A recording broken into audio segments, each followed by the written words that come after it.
Hi అండి, మరొక రెసిపీతో మేము ముందుకు వచ్చేసాను. అదేంటంటే పులిహోర. దానికోసం ముందుగా మనం ప్యాన్లోని నేను చూపించిన పోపులు అండి.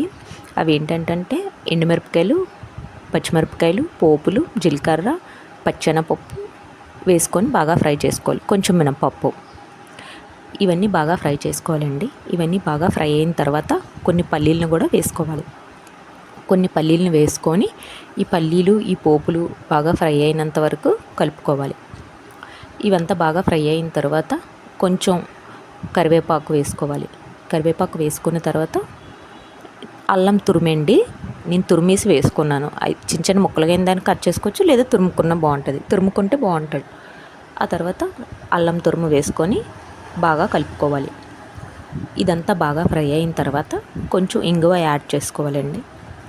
ఇంగువ వేసి బాగా ఫ్రై చేసుకోవాలి.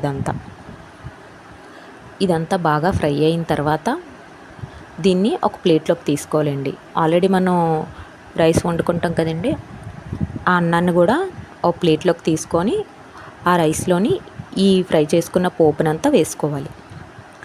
ఆ తర్వాత ఈ పోపునంతా ఆ అన్నంలో బాగా కలుపుకోవాలి.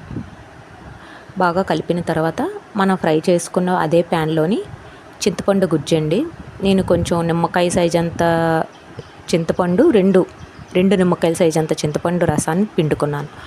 ఆ రసాన్ని ఇందులో వేసుకొని మన టేస్ట్కి తగ్గట్టు సాల్ట్, కొంచెం పసుపు వేసుకొని బాగా కలుపుకోవాలి. చింతపండు రసం బాగా మరిగినంత వరకు కలుపుకోవాలండి. ఆ తర్వాత ఇది ఆయిల్ పైకి తేలినంత వరకు బాగా ఫ్రై చేసుకోవాలి, థిక్ గ్రేవీలాగా. ఆ తర్వాత ఈ చింతపండు అంతా బాగా గ్రేవీలాగా అయిపోయిన తర్వాత ఆ అన్నంలోని పోపు వేసాం కదండి, ఆ దాంట్లోని ఈ చింతపండు రసాన్ని వేసుకొని బాగా కలుపుకోవాలండి. కొమ్ము శనగలు కూడా వేసుకుంటే టేస్ట్ బాగుంటుంది, నేనైతే వేయలేదు.